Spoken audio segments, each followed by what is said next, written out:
Hello दोस्तों, नमस्ते। एक और नई वीडियो में आपका बहुत बहुत स्वागत है। हाल ही में आरपीएससी द्वारा आयोजित विभिन्न प्रतियोगी परीक्षाओं के पेपरों की अपनी सीरीज चल रही थी, उसी को आगे बढ़ाते हुए एक और नया पेपर आज आपके लिए लेकर आया हूं। इससे आपको आने वाले एग्जाम में बहुत ज़्यादा फायदा होने वाला है और कई बार जो प्रश्न है वापस रिपीट भी होते हैं दोस्तों। तो ध्यानपूर्वक पेपर को देखिएगा दोस्तों।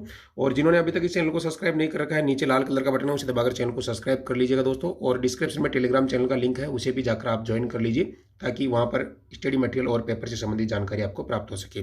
चलिए दोस्तों, स्टार्ट करते हैं। तो पहला क्वेश्चन आपकी स्क्रीन पर है, निम्न बेसिनों में से कौन सा गोडवार प्रदेश के नाम से जाना जाता है? तो दोस्तों इसका सही उत्तर हो जाएगा आपका लूनी बेसिन। ऑप्शन नंबर 3 यहाँ पर करेक्ट हो जाएगा। चलिए आगे बढ़ते हैं। एक तरफ नदी है और एक तरफ उनकी सहायक नदी है, इनको सुमेलित करना है। तो सही उत्तर क्या होना चाहिए दोस्तों यहाँ पर? चलिए सुमेलित कर लेते हैं। तो लूनी की जो सहायक नदी है दोस्तों वो हो जाएगी आपकी सागी। इसके बाद में बात करते हैं दोस्तों, माही की जो सहायक नदी है वो हो जाएगी चाप। और बनास की सहायक नदी हो जाएगी दोस्तों मानसी। और सोम की हो जाएगी दोस्तों सारनी। तो इस प्रकार से आपका यहाँ पर ऑप्शन नंबर 3 करेक्ट हो जाएगा। चलिए दोस्तों आगे बढ़ते हैं। अगला प्रश्न है, निम्नलिखित में से कौन सी नदी अरब सागरीय नदी तंत्र का भाग है? तो दोस्तों सही उत्तर हो जाएगा पश्चिमी बनास। पश्चिमी बनास अरब सागर की नदी है, बाकी तीनों बंगाल की खाड़ी में गिरने वाली नदियां हैं। अगला प्रश्न है दोस्तों, यहाँ पर कुछ जिले और जिला दे रखा है, तो आपको यहाँ पर बताना है कि कौन सा इसमें से सही नहीं है।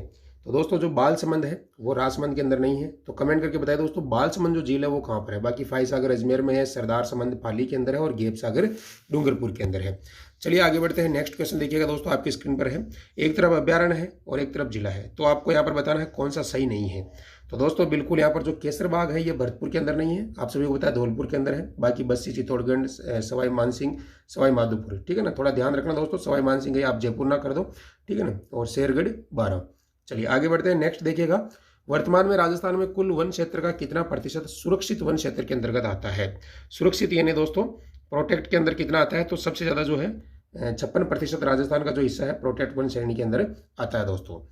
चलिए आगे बढ़ते हैं। नेक्स्ट क्वेश्चन देखिएगा, राजस्थान के निम्नलिखित जिलों में से कौन सा न्यूनतम वन क्षेत्र प्रतिशत वाला जिला है? यहाँ पर प्रतिशत वाला पूछा दोस्तों, तो ध्यान रखना है आरपीएससी ने जो है यहाँ पर जोधपुर माना है। और कई किताबों में दोस्तों जोधपुर भी दे रखा है, लेकिन कई किताबों में अलग यहाँ पर आंसर दे रखा है, तो आपको ध्यान रखना है प्रतिशत वाला जो जिला है वो जोधपुर है दोस्तों, ठीक है ना, न्यूनतम प्रतिशत वाला। और वैसे दोस्तों चूरू जो है कम क्षेत्रफल के अंदर, ठीक है। चलिए आगे बढ़ते हैं। जनगणना 2011 के अनुसार निम्नलिखित में से राजस्थान के कौन से जिले 30% 10 की जनसंख्या वृद्धि दर से उच्च दर दर्शाते हैं? ऐसे प्रश्न थोड़े हार्ड प्रश्न होते हैं दोस्तों, तो अगर आपको नहीं भी आते तो कोई दिक्कत वाली बात नहीं है, क्योंकि एक दो प्रश्न आपको ऐसे पेपर में मिलेंगे दोस्तों। तो इसका सही उत्तर हो जाएगा बी और सी, यानी दोस्तों जैसलमेर और बाड़मेर। चलिए आगे बढ़ते हैं। अगला प्रश्न आपका देखिएगा, जनसंख्या घनत्व के संदर्भ में निम्नलिखित में से राजस्थान के जिलों का सही अवरोही क्रम आपको यहाँ पर लिखना है। अवरोही क्रम यानी घटता हुआ क्रम आपको बताना है यहाँ पर दोस्तों। चलिए तो देख लेते हैं दोस्तों, जयपुर, भरतपुर, दौसा और अलवर। सबसे ज्यादा जयपुर, उसके बाद में भरतपुर, दौसा और अलवर। नेक्स्ट क्वेश्चन है दोस्तों देखिएगा 10 नंबर, निम्नलिखित में से राजस्थान के कौन से जिले बनासकांठा गुजरात से मेगा पंजाब तक जाने वाले ग्रीन एनर्जी कॉरिडोर पर अवस्थित है? तो कौन कौन से जिले हैं? बहुत ही इंपॉर्टेंट प्रश्न है दोस्तों, रिपीट होने के चांस है इस प्रश्न के।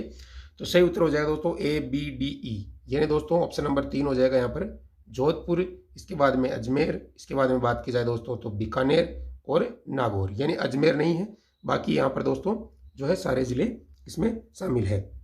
हाँ, A B D E, sorry दोस्तों यहाँ पर जयपुर नहीं है, A B D E Jaipur नहीं है, ठीक है ना, ध्यान रखना है थोड़ा सा। चलिए आगे बढ़ते हैं। अगला प्रश्न है, छप्पन का मैदान कौन सी नदी द्वारा निर्मित है? तो छप्पन का जो मैदान है दोस्तों वो माही नदी द्वारा निर्मित है। विंध्यन कगार का हिस्सा है, विंध्यन कगार जो हिस्सा है किसका दोस्तों? हाडोती का, हाडोती का जो पठार है उसका। चलिए आगे बढ़ते हैं। बीहड़ स्थलाकृति निम्नलिखित में से किस नदी से संबंधित है? तो आप सभी को पता है दोस्तों चंबल नदी से संबंध है। अगला प्रश्न है, निम्नलिखित में से राजस्थान का कौन सा अति आर्द्र जलवायु क्षेत्र में स्थित है? तो अति आर्द्र के अंदर आपको पता है दोस्तों 12 जो दक्षिणी राजस्थान है वो अति आर्द्र श्रेणी के अंदर आता है।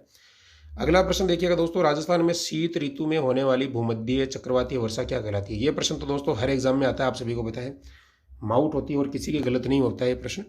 चलिए निम्नलिखित में से कौन सी राजस्थान में अंतर्देशीय नदी है?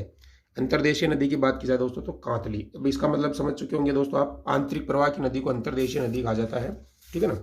चलिए आगे बढ़ते हैं। सोम और झाखम नदियां किसमें जो यहाँ पर है, किसकी सहायक नदी है? तो सोम, झाखम, माही, ठीक है ना, तीनों नदियों का संगम है। चलिए अगला प्रश्न देखिएगा दोस्तों आपकी स्क्रीन पर है, निम्नलिखित में से कौन सी राजस्थानी में लवणीय झील है? ठीक है ना, जो प्रश्न दे रखा है उसी के अकॉर्डिंग आंसर आपको बताना है। तो लोण कणसर हो जाएगा दोस्तों, ठीक है ना। बाकी सभी जो है मीठे पानी की झील है, जयसमंद, राजसमंद और पिछोरा। लोण कणसर जो है खारे पानी की झील है।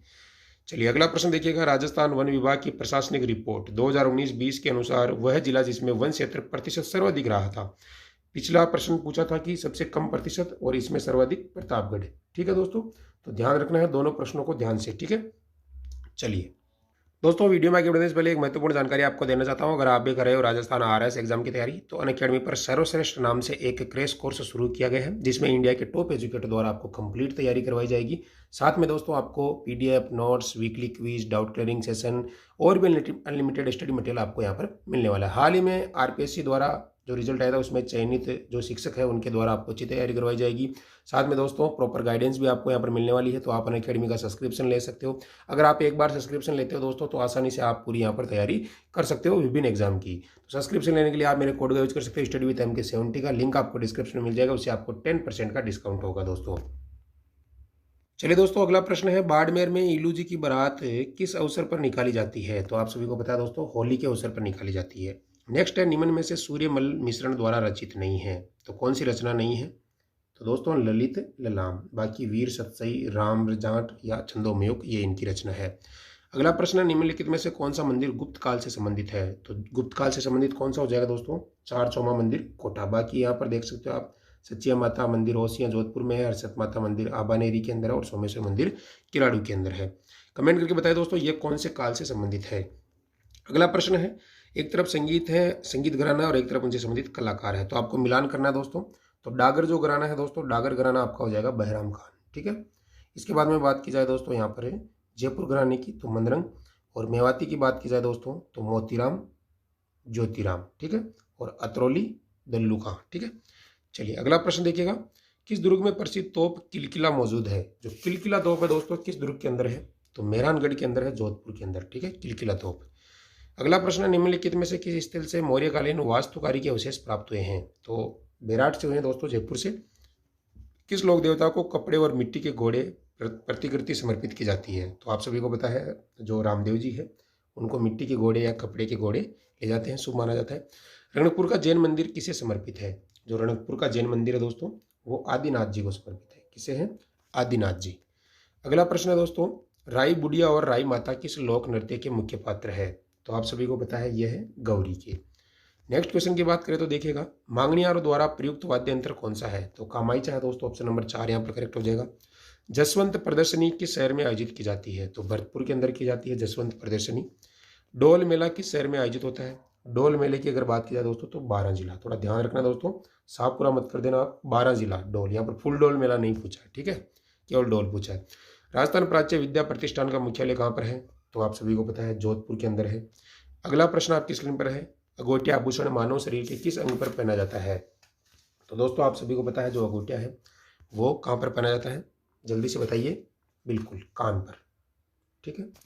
चलिए 164 नंबर का प्रश्न है, शिल्पग्राम कहाँ पर है। तो शिल्पग्राम उदयपुर के अंदर है। अगला क्वेश्चन है, राजस्थान यूनियन का भाग कौन सा नहीं था। तो कौन सा नहीं था दोस्तों, बीकानेर नहीं था। नेक्स्ट है, मारवाड़ चित्रकला शैली के प्रसिद्ध चित्रकारों में कौन नहीं था। तो यहाँ पर दोस्तों गंगाराम नहीं था, बाकी अमरदास, किशनदास और कालूराम थे मारवाड़ चित्रकला। अगला प्रश्न है, राजस्थान में महिलाओं द्वारा अंगुली में पहने जाने वाला आभूषण कौन सा है। तो अंगुलियों में पहने जाने वाला जो आभूषण है दोस्तों, दामना। नेक्स्ट है, देश हितैषणी सभा कहाँ स्थापित हुई थी। तो देश हितैषणी जो सभा है दोस्तों, उदयपुर में स्थापित हुई थी, ठीक है। नेक्स्ट देखिएगा, कुम्मट दुर्ग के नाम से कौन सा दुर्ग जाना जाता है। तो कुम्मट के नाम से सिवाना को जाना जाता है, बाड़मेर। किस लोक देवता ने गायों की रक्षार्थ प्रत्यक्ष युद्ध नहीं किया था। यहाँ पर पूछा युद्ध नहीं किया था, ध्यान रखना दोस्तों। तो युद्ध किसने नहीं किया था, कमेंट करके जरूर बताएं दोस्तों। बिल्कुल, तो ऑप्शन नंबर ए हो जाएगा, रामदेव जी, घोगा जी, तेजा जी और पाबू जी ने किया था। अगला प्रश्न देखिएगा, गणेश्वर सभ्यता थी, गणेश्वर सभ्यता कौन सी थी, ताम्री विज्ञान, ठीक है, ताम्री विज्ञान। 18वीं शताब्दी में जयपुर का प्रख्यात पोर्ट्रेट चित्रकार कौन था। तो साहिब राम था। नेक्स्ट है, राजस्थान में सबसे प्राचीन तिथि युक्त मंदिर कौन सा है। तो जो शीतलेश्वर महादेव का मंदिर है झालरा पाटन के अंदर, वो तिथि युक्त मंदिर है। नेक्स्ट है, राधा गोविंद संगीत सार नामक ग्रंथ की रचना किस शासक के काल में हुई थी। तो दोस्तों महाराजा प्रताप सिंह के काल में। बिल्कुल बहुत ही कम समय के अंदर बहुत सारे प्रश्न आपको करवा रहे हैं दोस्तों, यहाँ पर आपका रिवीजन भी हो रहा है। तो चैनल को सब्सक्राइब कर लीजिएगा और टेलीग्राम जरूर ज्वाइन कर लीजिएगा अगर नहीं किया अभी तक, तो लिंक डिस्क्रिप्शन में मिल जाएगा। संत लालदास के संबंध में कौन सा तथ्य असत्य है? तो यहाँ पर दोस्तों जो असत्य हो जाएगा, 1688 में इनका देहांत हुआ था, ये गलत है। बाकी लालदास की वाणी नामक ग्रंथ 2 भागों में विभाजित है। इनका जन्म मेवाड़ प्रदेश में हुआ था और ये शादीशुदा थे। ठीक है, अगला देखिएगा, राजस्थानी चित्रकला की जन्मभूमि कौन सी है? तो मेवाड़ हो जाएगा ऑप्शन नंबर 4। लीलठास शबद व निर्ग्रंथ किसके हैं? तो लीलठास आप सभी को पता है, जो कन्हैयालाल जी सेठिया है उनकी कृति है। अगला प्रश्न है, एक तरफ लोक देवी है और एक तरफ उनका स्थान है। तो बात करते हैं ज्वाला माता की दोस्तों। तो ज्वाला माता का जो मंदिर है वो कहाँ पर हो जाएगा? जल्दी से बताइए दोस्तों, ऑप्शन नंबर, हाँ बिल्कुल 2 हो जाएगा, जोबनेर। इसके बाद में बात की जाए दोस्तों अधर देवी, तो अधर देवी कहाँ पर हो जाएगा? माउंट आबू। छींच माता की बात की जाए दोस्तों, तो छींच माता जो है बांसवाड़ा, और नारायणी माता सरिस्का अलवर। ठीक है, तो इस प्रकार से जो आपका आंसर है यहाँ पर वो हो जाएगा 3 नंबर। ठीक है, अगला है 9 मंजिला बावड़ी कहाँ है तथा उसका निर्माता कौन है? तो 9 मंजिला जो बावड़ी है नीमराना अलवर के अंदर है और टोडरमल ने इसका निर्माण करवाया था। आपको सुमेलित करना, यहाँ पर एक तरफ पहाड़ियाँ हैं और एक तरफ उनसे संबंधित स्थान है। तो 56 की पहाड़ियों की अगर बात की जाए सबसे पहले, तो 56 की पहाड़ियाँ दोस्तों सिवाना बाड़मेर के अंदर। ठीक है, गिरवा की बात की जाए तो उदयपुर में, और 56 का मैदान, 56 के मैदान की अगर यहाँ पर बात कर लें दोस्तों तो हो जाएगा बांसवाड़ा और डूंगरपुर। ठीक है, और बालू का स्तूप मुक्त जैसलमेर बाड़मेर। तो इस प्रकार से अपना जो ऑप्शन है वो 2 यहाँ पर सही हो जाएगा। नेक्स्ट देखिएगा दोस्तों, अब प्रश्न नहीं है लेकिन मैं कुछ चीज़ें आपको बताने वाला हूँ। जो आने वाले एग्ज़ाम है दोस्तों, चाहे वो राजस्थान एसआई का हो या कोई भी एग्ज़ाम हो, डेफिनेटली जो मैं ये वीडियो आपके लिए दे रहा हूँ इनसे बहुत ज़्यादा आपको फ़ायदा यहाँ पर होने वाला है, क्योंकि कई बार रिपीट होते हैं प्रश्न, आप सभी को पता है। तो ध्यानपूर्वक इनको देख लेना, आपको ऑप्शन भी चेंज नहीं मिलेंगे कई प्रश्नों में। ठीक है, और जल्दी ही नए वीडियो लेकर आने वाला हूँ। इस वीडियो को ज़्यादा से ज़्यादा शेयर कीजिए दोस्तों, ताकि आपके लिए और अच्छे से मैं नए वीडियो लेकर आ सकूँ। फिलहाल के लिए थैंक यू, धन्यवाद।